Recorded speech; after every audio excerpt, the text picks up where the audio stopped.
दोस्तों आज मैं बना रहा हूँ सूजी पीठा की रेसिपी जो काफ़ी डिलीशियस बनती है और घर के सामान से बन जाती है। तो देर किस बात की, चलिए बनाते हैं। दोस्तों इस सूजी पीठा को बनाने के लिए सबसे पहले आपको 2 चम्मच कुकिंग ऑयल डालना है। ध्यान रखना सरसों तेल का इस्तेमाल मत करना, या तो आप रिफाइंड ऑयल डालना या फिर आप घी का इस्तेमाल करना।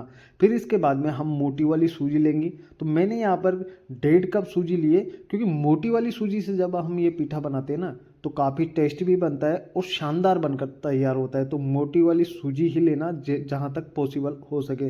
1.5 कप लेना, क्योंकि मैं 1.5 कप से बना रहा हूँ तो ये करीब करीब 3 व्यक्तियों के लिए खाने के लिए हो जाएगा, बिल्कुल परफेक्ट मेजरमेंट के साथ। तो 3 व्यक्तियों के लिए अगर आप बना रहे हो तो 1.5 कप सूजी आप यहाँ पर डाल सकते हो। अब सूजी को हम गैस की फ्लेम लो रखेंगे और लो फ्लेम पर ही हम इसे 3 से 4 मिनट अच्छे से भून लेंगे, जिससे इसका जो कच्चापन होगा ना वो ख़त्म हो जाएगा।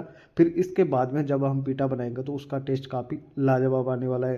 क्योंकि डायरेक्ट अगर हम पानी डालकर सूजी डाल देते तो उसमें हल्का कच्चापन का एहसास होता है, जो इस बार बिल्कुल भी नहीं होने वाला है। तो आप सूजी को भून लीजिए। फिर जैसे ही सूजी भून जाती है उसके बाद में आप 1 कप भरकर इसमें मैदा ऐड कर देना, जिससे इसका टेस्ट भी काफ़ी शानदार आएगा और खाने में काफ़ी ज़बरदस्त लगने वाला है। जिसको भी खिलाओगे वो ये नहीं बताएगा कि आपने इसे मार्केट से ख़रीदा है या फिर आपने इसे घर पर बनाया है।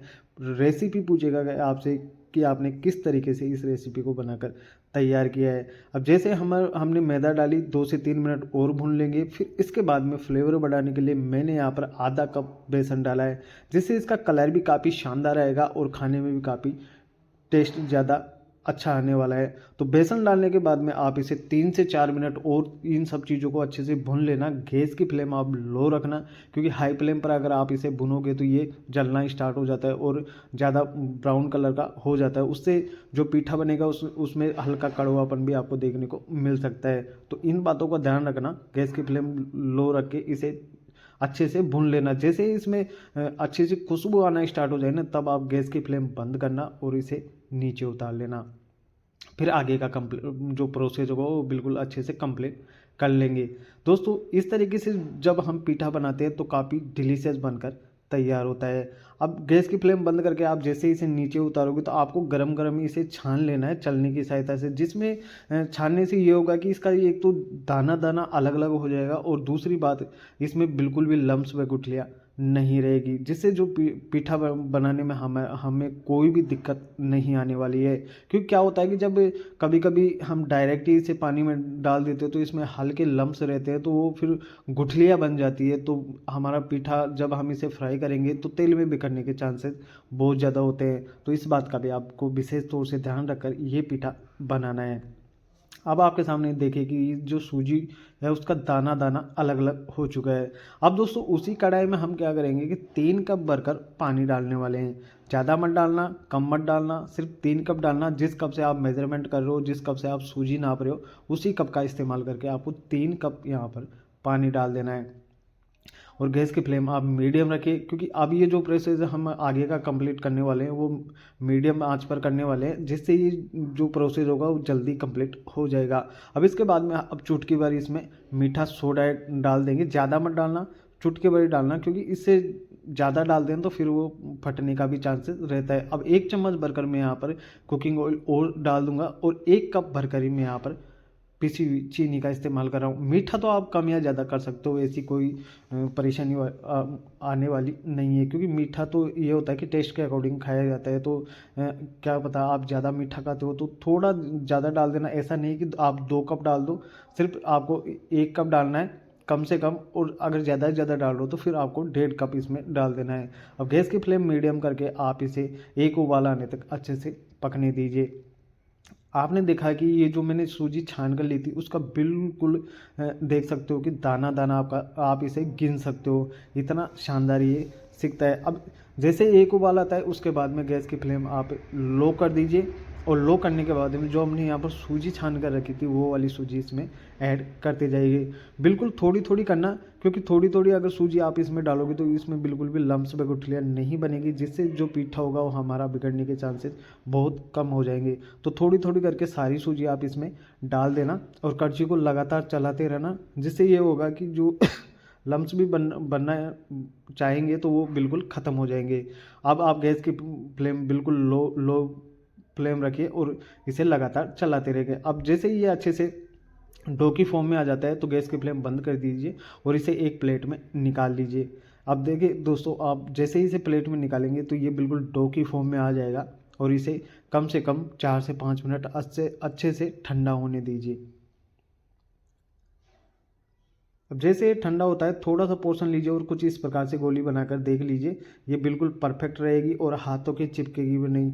इस वजह से मैं यहाँ पर पहले ही मैंने यहाँ पर कुकिंग ऑयल डाल दिया। तो अब आपको ना तो घी इसमें डालना है, कुछ भी सामान आप इसमें बिल्कुल भी मत डालना। हाँ, आप चाहो तो इसमें डेसिकेटेड कोकोनट पाउडर इस समय पे डाल सकते हो। अब छोटी छोटी सी आप लोइयाँ तोड़ना और लोइयाँ तोड़ने के बाद में कुछ इस प्रकार से इसे पेड़े वाली शेप दे देना, क्योंकि ये वाली जो शेप होती है ये जल्दी फ्राई हो जाती है और जो हमारा पीठा होता है वो बिल्कुल तेल में बिखरने के चांसेस भी बहुत कम हो जाते हैं। तो बिल्कुल बारीक रखना, ज़्यादा मोटी नहीं, बिल्कुल मोटी नहीं रखना, क्योंकि ज़्यादा मोटी भी हम रख देते हैं तो फिर वो फ्राई होने में हमें ज़्यादा समय लगता है और ये अच्छे से फ्राई नहीं हो पाता है, अंदर से कच्चा रह जाता है। इस वजह से मैं आपको दिखा रहा था। इसकी साइज़ मैं आपको आगे दिखाने वाला हूँ कि किस प्रकार से आपको इसकी साइज़ बनाकर तैयार करना है। अभी देखिए दोस्तों, मैंने इसे हाथ पर रखकर आपको दिखाया है कि कितनी बड़ी इसकी साइज़ है और इसकी मोटाई भी मैं आपको दिखा रहा हूँ कि कितनी मोटा आपको इसके रखना है, क्योंकि ज़्यादा मोटी साइज़ में भी रख देते हैं तो वो भी बिगड़ने के चांसेस रहते हैं। तो मीडियम साइज़ रखना, बिल्कुल किनारे इसके पतले रखना, बीच में से भले आप इसे हल्का मोटा रख सकते हो लेकिन किनारे इसके बिल्कुल पतला आपको रखना है। इस प्रकार से सारा जो पीठा है बनाकर तैयार कर लेंगे। दोस्तों, इसे फ्राई करते समय आपको विशेष तौर से ध्यान रखना है कि देखो, मैंने तेल का टेम्परेचर पहले तेल का टेम्परेचर पहले मीडियम किया, फिर उसके बाद में मैंने एक पीस इसमें डालकर देखा तो यह हल्का सा चिपक रहा है। आपने देखा ये हल्का सा चिपक रहा है, तो आपको जो तेल का टेम्परेचर है ना वो थोड़ा हाई रखना पड़ेगा और फिर इसके बाद में आप इसमें पीठा डालकर अच्छे से फ्राई कर लेंगे तो ये बिल्कुल भी नहीं बिगड़ने वाला है, ना तो तेल में बिखरेगा और ना ही ये बिगड़ेगा। अब मैंने तेल का टेम्परेचर थोड़ा हाई कर दिया, उसके बाद में जब मैं ये पीठा डाल रहा हूँ तो ये जो बबल्स दिखाई दे रहे हैं वो बहुत ज़्यादा आपको देखने को मिल रहे हैं, क्योंकि तेल का टेम्परेचर अगर हाई होगा तो बबल्स ज़्यादा आएंगे और तेल का टेम्परेचर अगर लो रहेगा, ठंडा रहेगा तेल, मीडियम रहेगा इसका टेम्परेचर, तो बिल्कुल ये जो बबल्स दिखाई दे रहे हैं ना वो बिल्कुल भी कम दिखाई देंगे। तो इस बात का ध्यान रखना, जब भी आप ये पीठा बनाओ तो तेल का टेम्परेचर पहले हाई कर लेना, फिर उसके बाद में भले आप गैस की फ्लेम मीडियम कर दीजिए, लेकिन हाई टेम्परेचर हाई होना चाहिए तभी आप इसमें पीठा डालना और इसे अच्छे से फ्राई करने।